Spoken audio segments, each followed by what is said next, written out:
والد صاحب کی تمنا نہیں ہے کہ اب میں کام کروں، کچھ اور کام کروں. غور سے سنیے گا اور اپنے دل میں اس بات کو جگہ دیجیے گا، اس لیے کہ دیکھیے اللہ کام کیسا لیتا ہے. اب میں میرے بیٹے کو کام کے لیے نہیں پہنچاؤں گا، یہاں اور کچھ کرے گا. آپ کے والد صاحب بھی ہوں گے، سن رہے ہوں گے. میٹنگ چلتی رہی کافی دیر تک، میرے حساب سے 20-25 منٹ ہم چاروں آدمی بیٹھے. آپ کے والد صاحب انکار در انکار کرتے رہے. ہم نے ناظم صاحب سے کہا کہ اب اپن مولانا وستانوی صاحب سے وقت لے کر آ گئے ہیں، ساری اجازت دے دی ہے، کیا ہوگا؟ مولانا عقیل صاحب بولے وہ سب میرے اوپر چھوڑو، وہ میں سب نپٹ لوں گا، بس اب میرے والد صاحب نے جو کہہ دیا یہ پتھر کی رکھی، میں نہیں جاؤں گا کھانا. اور ہونا بھی چاہیے، والد صاحب نے منع کر دیا، یہ فرما برداری کی نشانی ہے، اس کی علامت ہے. اور قرآن میں حکم ہے حکم ولا تنہرہما، بہت ساری آیات ہیں جو میں پڑھ کے اس کو بتا سکتا ہوں کہ والدین جو کہتے ہیں تو اس کو اف بھی مت کرو، تو آپ نیچے منڈی کر کر ان کے ادب میں بات سنتے رہے. میٹنگ اس پر برخاست ہوئی کہ بھائی مولانا عقیل صاحب کھا لو، اب کام کرنے کے لیے نہیں جائیں گے، ابھی مدرسہ قائم نہیں ہوا ہے، ابھی جنگل ہے، چٹیل میدان ہے، اتنا گہرا ہے کہ اگر پیر رکھے تو اندر گھس جائے. اور سلیم رحمانی کی ٹوپی اونچی ہے تو آپ پہچان لیں گے اندر گھسا ہوا وہ آدمی دکھ رہا، سلیم کی ٹوپی دکھ رہی ہے، سلیم ہوگا. اتنا کتنا ڈر کرتا بتا نہیں کرتا. ابھی کچھ قائم نہیں ہوا ہے، جنگل ہے. جیسے حضرت ابراہیم علیہ السلام حضرت حاجرہ کو چھوڑ کر آئے تھے، اسی طرح کا میدان ہے، جنگل ہے، دل ہے، کیچڑ ہے. کیا ہوگا؟ مولانا سے اجازت لے آئے، مسجد کے اندر چلے جا، شیرپور مسجد کا چپل خانہ ہے، وہاں ہم چپل پہننے لگے. اور یہ آپ کے والد صاحب اور آپ یہ لوگ اندر ہی رہے. مولانا ریاض صاحب کے بھی چہرہ اتر گیا، ہم بھی مایوس ہو گئے. اور تھوڑے اندر سے مولانا عقیل صاحب کی بھی طبیعت یہ ہو رہی تھی کہ میرے والد بزرگوار نے منع کر دیا، لیکن میری تو طبیعت چاہ رہی ہے کہ میں کام کروں، لیکن والد صاحب کے ایک قدم آگے جا بھی نہیں سکتا، یہ بھی ایک مجبوری.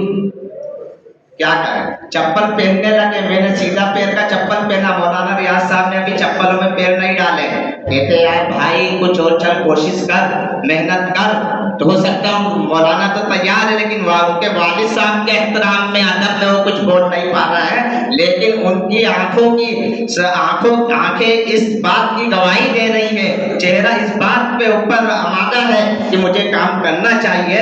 لیکن والد صاحب کی مجبوری ہے، وہ کیا کر سکتے ہیں؟ کچھ نہیں کر سکتے. بھائی چل چپل اتار. میں ہم نے کہا بھائی آپ سلام کرے بیٹھے. آپ کے والد صاحب کے نام کیسے آ گئے؟ بات تو ختم ہو گئی. ہم نے کہا سنو ہم آئے، آپ ناراض مت ہوئیے، ہم اس لیے آئے ہیں کہ اللہ کے رسول صلی اللہ علیہ وآلہ وسلم کو مکہ چھوڑنا پڑا، دار ارقم مدرسہ چھوڑنا پڑا، دار ارقم چھوڑ کر آپ مدینہ المنورہ گئے، وہاں آپ نے اصحاب صفہ کا چبوترا قائم کیا، وہ بھی ایک دینی ادارہ تھا. پھر اللہ نے ایسے راستے کھولے، اللہ نے ایسی زمین ہموار کی کہ پھر آپ کو مکہ المکرمہ آنا پڑا.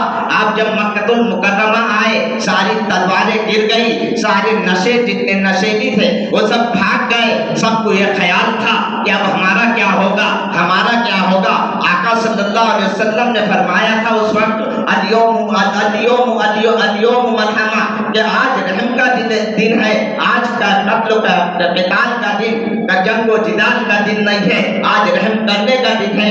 اگر کسی نے کسی کے گھر میں بھی پناہ لے لی تو اس کو امن ہے. آقا نے یہ اعلان کرا تھا. پھر آقا جب مکہ سے مدینہ گئے اور مدینہ سے مکہ آئے، مکہ سے مدینہ گئے تو وہاں بھی ان کا استقبال ہو رہا ہے. سر پر سارے چھتوں پر چڑھے ہوئے ہیں اور اپنے حساب سے اشعار پڑھ رہے ہیں، اشعار پڑھتے جا رہے ہیں. آقا کا استقبال ہو رہا ہے. جب مدینہ سے مکہ آئے تو مکہ میں بھی وہی خیر مقدم ہے، لیکن قربان جائیے میرے آقا صلی اللہ علیہ وسلم پر کہ آپ نے سب کو امن کا اعلان کر دیا. اور جو چابی تھی، ایک لمبی تفصیل کی طرف جاؤں گا، میں ادھر نہیں جانا چاہتا، عثمان شیبی کی طرف میں یہ بتانا چاہتا ہوں کہ جب آپ کے والد صاحب کو یہ کہا کہ کام کرو تو حالات آتے ہیں، کام کرو، آقا نے کام کیا تو حالات آئے. آپ مکہ سے مدینہ ہجرت کیے. جب مکہ میں زمین ہموار ہو گئی، ماحول سازگار ہو گیا تو آپ مکہ آئے ہیں. اب ایسا سمجھیے کہ آپ کا بیٹا شیرپور سے گوگاواں گئے تھے، کہ میں نے باہر کے ضلع میں بہت کام کر لیا، اب میری تمنا یہ ہے کہ میں اپنے مقام پر کام کروں، اپنے ضلع میں کام کروں، اپنے نمار میں کام کروں۔ میں یہ دیکھتا ہوں کہ لوگوں کے گھروں میں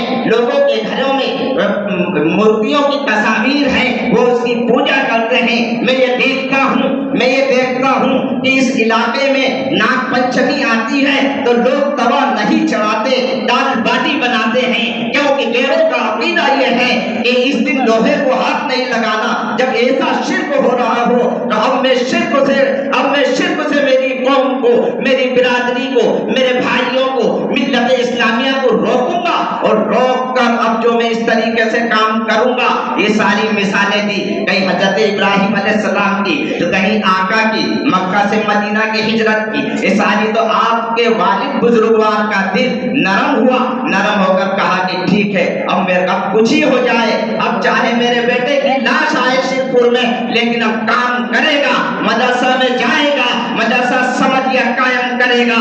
دیکھو میرے بھائیوں، یہی وہ چیز ہے کہ جب سمجھایا جاتا ہے، بتایا جاتا ہے، دل پر اثر بات ہوتی ہے۔ یہ آج حافظ صدیق نے جو کلام مجید مکمل کیا، میں سینہ ٹھوک کر یہ کہتا ہوں، ان کے والد کی قربانی نہیں بلکہ ان کے دادا کی قربانی۔ اگر ان کے دادا آج ان کے والد اگر اجازت نہیں دیتے خاتمہ آنے کی، اور یہ خاتمہ نہیں آتے، تو آپ کا پوتا کیا حافظ قرآن ہو جاتا؟ کہ آج یہ خوشیاں ہم کو دیکھنے کو ملتی؟ نہیں، بالکل نہیں ملتی۔ اس لیے نہیں ملتی کہ آج ہماری جو خوشی مولانا عقیل صاحب کی خوشی ہے، اس سے کہیں گنا زیادہ خوشی ہماری ہے۔ اس لیے اللہ نے کہا انا نحن نزلنا الذکر وانا له لحافظون، کہ قرآن کو ہم نے ہی اتارا ہے اور ہم ہی اس کی حفاظت کریں گے۔ وہ کیسی حفاظت کریں گے؟ بیٹا عالم دین، پوتا حافظ قرآن، اور ایک دوسرا بیٹا بھی حفظ کر رہا ہے، غالباً 10 پارے حفظ ہو چکے ہیں، تو کیا دیکھنا گھر کے اندر نور ہی نور ہو جائے گا۔ کیا دیکھنا کہ نہ گھبراؤ مسلمانوں، خدا کی شان باقی ہے، ابھی اسلام زندہ ہے، ابھی قرآن باقی ہے۔ یہ کافر کیا سمجھتے ہیں جو اپنے دلوں میں ہنستے ہیں؟ ابھی تو کربلا کا آخری میدان باقی ہے، ملے گی منزل مرسول۔